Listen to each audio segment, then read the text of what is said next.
మంత్రి పొన్నం ప్రభాకర్ మాట్లాడుతున్నారు. లైవ్ లో చూద్దాం. వేడుక ఘనంగా దేశంలోనే మరొకసారి రంగరంగ వైభవంగా అందరికీ కూడా హైదరాబాద్ యొక్క గంగా జమున తహజీబును చూపెట్టే విధంగా ఈ ఉత్సవాలు జరుగుతూ ఉన్నాయి. ఇందుకు సహకరించిన ప్రతి ఒక్కరికి కూడా హైదరాబాద్ యాంత్రాంగము, తెలంగాణ యాంత్రాంగం అందరి పక్షాన, ప్రభుత్వం పక్షాన ధన్యవాదాలు తెలియజేస్తా ఉన్నాం.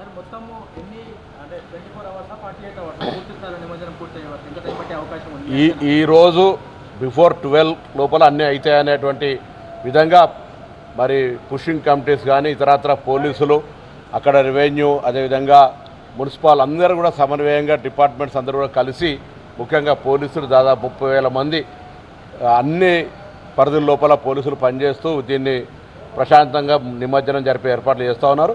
ఇప్పటికే దాదాపు 2 లక్షల పైన నిమజ్జనం మొదటి తేదీ నుంచి ఇప్పటి వరకు విగ్రహాలు ఏర్పాటు చేసుకునే వాళ్ళ నిమజ్జనాలు జరిగినాయి.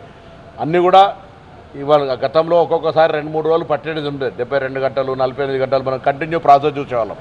బట్ కట్ ఆఫ్ డేట్ ఇవాళ బై 12 అయిపోయి రేపు పొద్దున మళ్ళా జనజీవన స్రవంతి యథావిధిగా నడవాలని, రేపు సండే పర్వాలేదు ఈసారి, కానీ లేకపోతే యథావిధిగా పోయిన సంవత్సరం వెరీ నెక్స్ట్ డే ఆఫీస్ కార్యక్రమాలు కూడా సెక్రటరియట్ లాంటివి మళ్ళీ నడవాలి అనేటువంటి విధంగా నిర్దేశం ఇచ్చి జరిగింది. ఇప్పుడు కూడా అదేమైనటువంటి విషయంగా వెంటనే ఆ యొక్క ట్యాంక్ బండ్లో ఉన్నది క్లియరెన్స్ చేయడం కావచ్చు, మళ్ళీ విగ్రహాలు ఏర్పాటు చేసే అంశం కావచ్చు, అన్ని రకాల ఏర్పాట్ల లోపల డిస్ట్రిక్ట్ అంతా అడ్మినిస్ట్రేషన్ అంతా కూడా స్టేట్ లెవెల్లో గౌరవ చీఫ్ మినిస్టర్ గారి పర్యవేక్షణలో సజావుగా కొనసాగింది.